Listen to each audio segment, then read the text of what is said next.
Mes chers amis, nous remarquons, est-ce le fait d'une révélation qui s'est maintenue à travers les siècles, qu'on a cru que l'eau, consacrée par un rite ou un souvenir religieux, avait une efficacité merveilleuse, une vertu sanctifiante. On l'a vu chez le peuple juif, même chez les païens, aussi chez les Romains, mais chez le peuple chrétien, la bénédiction et l'aspersion de l'eau remontent aux temps les plus reculés. On ne peut pas, il est vrai, fixer la date précise de cette institution, mais on la retrouve établie dès les premiers siècles. Saint Épiphane en fait mention. Tertullien parle de l'eau sanctifiée par l'invocation de Dieu. Saint Basile met la bénédiction de l'eau au nom des traditions apostoliques. Le pape Saint Vigile, au VIe siècle, veut qu'on asperge d'eau bénite les nouvelles églises. Et Charlemagne, dans ses écrits, ordonne que les prêtres bénissent l'eau avant la messe. Je voudrais bien vous persuader que cette pieuse pratique ne mérite pas l'indifférence qu'on lui témoigne, car beaucoup pensent que c'est une chose sans valeur. La lointaine origine, la pratique universelle de ce rite religieux devrait concilier votre respect et inspirer l'estime. Bien souvent, nous voyons au début de la messe le prêtre passer dans les rangs en chantant l'asperge esmée et en jetant de cette eau bénite et sainte sur les fidèles, afin qu'ils assistent dignement et pour bénéficier plus largement des grâces dont la messe est la source. Et par là, l'Église nous donne une leçon. Elle avertit les fidèles qu'il faut venir à la messe avec une conscience pure et que si l'âme est entachée de péché, il est nécessaire d'en avoir du regret. L'eau bénite par le prêtre n'est plus une eau quelconque, une eau vulgaire, une eau profane. Elle a été exorcisée, c'est-à-dire soustraite à l'empire du démon. Elle a été marquée à plusieurs reprises du signe de la croix.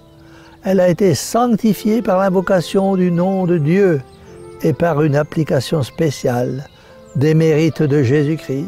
Et par là, elle a acquis une vertu, une puissance surnaturelle. Prenez du temps, mes amis, pour lire avec attention les prières que le prêtre récite pour cette cérémonie et vous y verrez les bienfaits que l'on peut attendre de l'eau bénite. Après avoir exorcisé le sel, le prêtre demande à Dieu que tous ceux qui en useront y trouvent le salut de leur âme et de leur corps, et que tout ce qui en sera touché soit préservé de corruption et prémuni contre les agressions de l'esprit mauvais. Après l'exorcisme de l'eau, le prêtre supplie le Dieu Tout-Puissant de répandre sur cet élément une grâce spéciale qui éloigne de nous et des lieux que nous habitons et de ceux que nous nous servons de tout danger, toute influence pernicieuse, tout souffle pestilentiel, tout air corrompu, et qui nous assure en toute occasion la présence et le secours du Saint-Esprit pour le bien de notre âme et de notre corps. Mes amis, est-il permis, est-il raisonnable de marquer d'une froide indifférence pour tant et de si précieux avantages? Vous pensez peut-être que c'est là une cérémonie de médiocre importance. Et voilà pourquoi sans doute plusieurs, je dirais même beaucoup trop, s'abstiennent d'y prendre part et qui ne veulent même pas prendre l'eau bénite pour s'en signer. Mais veuillez donc vous souvenir que tout ce qui touche à la religion, que tout ce qui se rapporte à Dieu et à son culte, que les moindres cérémonies de l'Église sont dignes de notre respect, de notre estime, et que tout bon chrétien se croit obligé de les vénérer et de s'y associer. Ayez bien conscience, mes amis, de l'importance de l'eau bénite. Demandez donc à Marie Immaculée de bien vous le faire comprendre.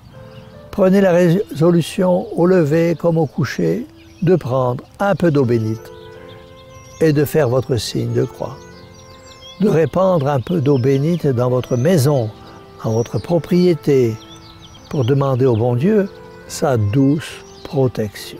Ainsi, vous serez plus unis à lui, vous penserez davantage à lui, ce Dieu si bon et si miséricordieux, qui à travers son Église a tout prévu pour notre bien, tant pour le corps que pour l'âme. Alors, disons tous ensemble à notre Mère du ciel, cœur douloureux et immaculé de Marie, sauvez-nous. Et que la bénédiction de Dieu Tout-Puissant, Père, Fils et Saint-Esprit, descende sur vous tous et y demeure à jamais. Ainsi soit-il.